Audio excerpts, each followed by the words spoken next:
Sejarah Jepang dari Kaisar Dewa hingga revolusi negara maju.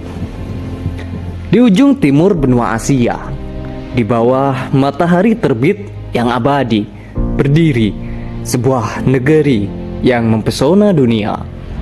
Tempat di mana bunga sakura jatuh dengan indahnya. Bahkan ketika sedang mati, tempat di mana kerja keras menjadi agama dan suatu kesopanan menjadi hukum tak tertulis. Namun, di balik senyum yang sopan dan jalannya yang tertib, tersembunyi kisah panjang tentang suatu kehormatan, kekalahan, dan juga kesepian. Inilah Jepang. Dari kaisar yang disembah sebagai dewa, hingga bangsa yang berjuang melawan bayangan bunuh diri. Bab pertama, legenda Jepang bermula dari kisah dua dewa pencipta, yaitu Izanagi dan juga Izanami. Dari tetesan tombak suci mereka, lahirlah pulau pertama, Onogoro. Mereka adalah pasangan ilahi yang menurunkan keturunan dewa-dewa lain, termasuk Dewi Matahari atau Amaterasu. Dari sinar matanya, dunia hidup dan hangat. Dan ketika Amaterasu menurunkan darahnya kepada manusia, lahirlah garis keturunan para kaisar Jepang. Itulah sebabnya selama berabad-abad kaisar dianggap bukan manusia biasa, melainkan wujud suci dari matahari yang mulai turun ke bumi. Di dalam setiap langkah, di setiap kata, rakyat menunduk bukan kepada kekuasaan, tetapi kepada keyakinan bahwa pemimpinnya membawa cahaya para dewa. Bab selanjutnya, zaman berganti, kekuasaan pun bergeser. Kaisar mulai kehilangan kendali atas negeri yang luas dan bergolak. Dari kekacauan itu, lahirlah kelas baru, para samurai. Mereka hidup dalam kode kuno yang disebut Bushido atau jalan kesatria. Kehormatan lebih penting daripada hidup. Kesetiaan lebih berharga dari keluarga. Bagi seorang samurai, mati dengan terhormat lebih mulia daripada hidup dalam tekanan aib. Dari keyakinan itulah lahir ritual mengerikan yang disebut seppuku. Tindakan terakhir untuk menebus kesalahan dengan darah sendiri. Bayangkan saja, tangan gemetar, bilah pisau dingin, dan ketenangan yang aneh sebelum akhir. Dalam kematian, mereka menemukan kedamaian yang tak bisa mereka miliki saat hidup. Budaya ini membentuk jiwa Jepang, yaitu seorang yang gagah, tekun, dan juga rela hancur demi suatu kehormatan. Sebuah keyakinan yang entah bagaimana tetap hidup bahkan hingga zaman modern saat ini.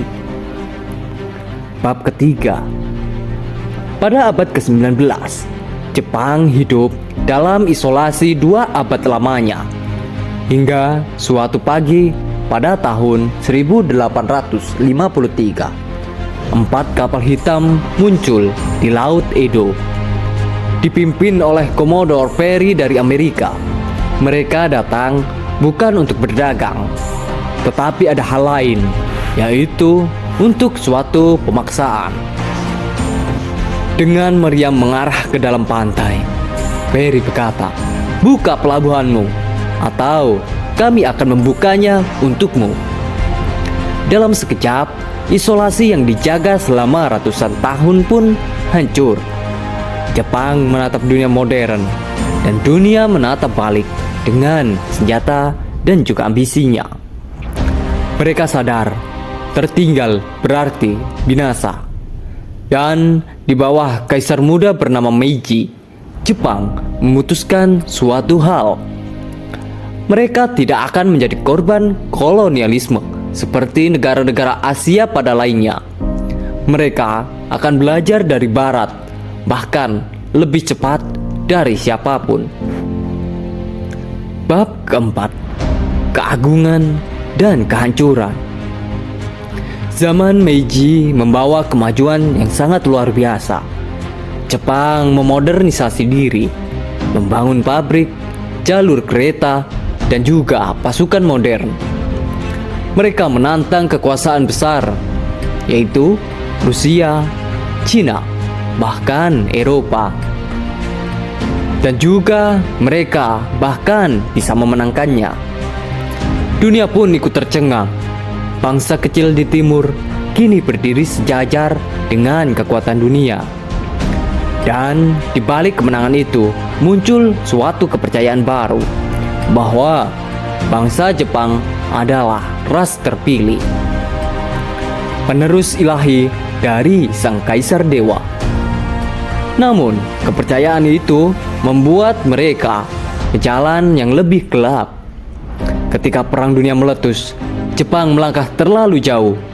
Kamikaze, pilot muda yang terbang untuk mati, bukan sekedar prajurit. Mereka adalah simbol dari pengorbanan tanpa batas. Mati untuk kaisar, mati untuk kehormatan. Lalu datanglah pada tahun 1945. Langit Hiroshima memucat, lalu menyala putih. 1 detik kemudian, segalanya lenyap. 2 kota, 200.000 jiwa. 2 luka yang tak pernah benar-benar sembuh. Dan untuk pertama kalinya, Kaisar Hirohito berbicara kepada rakyatnya dengan suara tenang di radio. Perang ini tidak berjalan sesuai harapan kami. Kaisar yang dulu disembah sebagai dewa, kini bicara sebagai manusia biasa. Bab kelima, kebangkitan dari abu. Setelah kekalahan, Jepang porak-poranda. Tak ada kekaisaran, tak ada kebanggaan, hanya puing dan rasa malu. Namun, dari abu kehancuran itu lahirlah semangat baru. Mereka menyebutnya Gan Baru. Semangat untuk bertahan dan juga berjuang, apapun yang terjadi dalam kondisi apapun. Rakyat berjalan tanpa henti, membangun kota, menanam harapan. Dalam 2 dekade, Jepang berubah drastis dari reruntuhan menjadi raksasa ekonomi dunia. Olimpiade Tokyo 1964 menandai kelahiran baru Jepang. Kereta peluru melaju sangat cepat. Pabrik-pabrik mulai bersinar. Teknologi berkembang. Dunia menyebutnya the Japanese Economic Miracle. Jepang bangkit.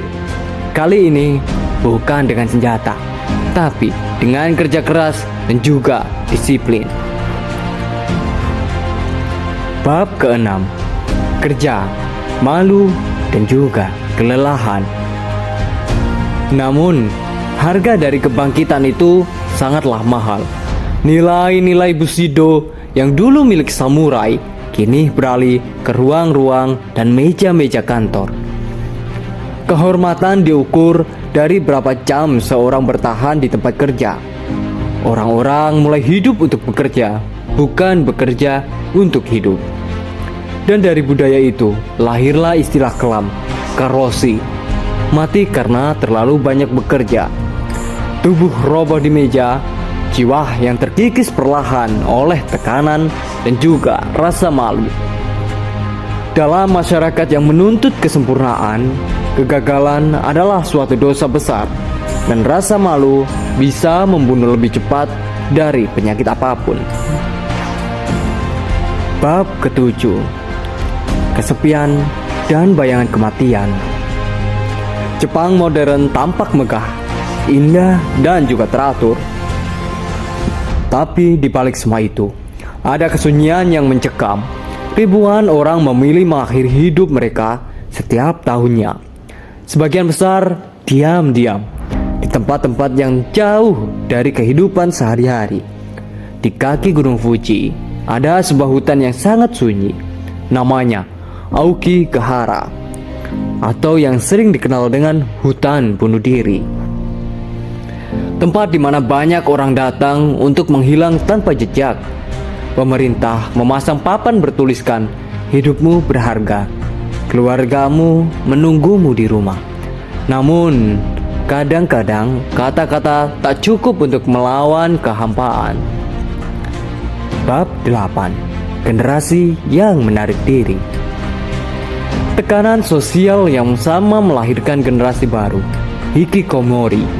Anak-anak muda yang menutup diri di kamar berbulan-bulan, bahkan bertahun-tahun. Mereka takut akan kegagalan, takut dinilai, takut untuk hidup. Di dunia nyata, mereka tak punya tempat. Jadi, mereka berpindah ke dunia maya, ke ruang-ruang digital yang tak menilai, tak menatap, dan juga tak menjudge. Di sana mereka hidup sebagai avatar, pahlawan, atau karakter yang tak pernah bisa mereka jadi di dunia nyata. Namun, seiring waktu, batas antara realitas dan pelarian mulai kabur. Jepang yang dulu menaklukkan dunia dengan teknologi, kini menjadi tawanan dari ciptaannya sendiri. Bab 9. Harapan dan kemanusiaan. Tapi bahkan dalam kegelapan, bunga sakura tetap mekar. Perlahan, Jepang mulai menyadari sesuatu yang mereka lupakan selama berabad-abad, bahwa kekuatan sejati bukan pada kesempurnaan, melainkan pada kemampuan untuk menerima ketidaksempurnaan. Sekolah-sekolah mulai mengajarkan empati. Perusahaan mulai memperpendek jam kerja. Orang-orang belajar tersenyum bukan karena sopan, tapi karena suatu kebahagiaan. Di kuil-kuil tua, para biarawan menyapu dedaunan jatuh, sebuah simbol sederhana bahwa dunia bisa bersih kembali, sedikit demi sedikit. Dan juga di tengah pagi yang tenang, matahari terbit di atas gunung Fuji. Langit memerah, sakura bermekaran. Jepang telah berjalan jauh dari kaisar dewa hingga manusia yang mencari makna hidup. Karena pada akhirnya, kesempurnaan tanpa kemanusiaan hanyalah suatu kehampaan. Dan seperti sakura yang gugur setiap tahun, mereka percaya setelah musim dingin, bunga akan mekar kembali.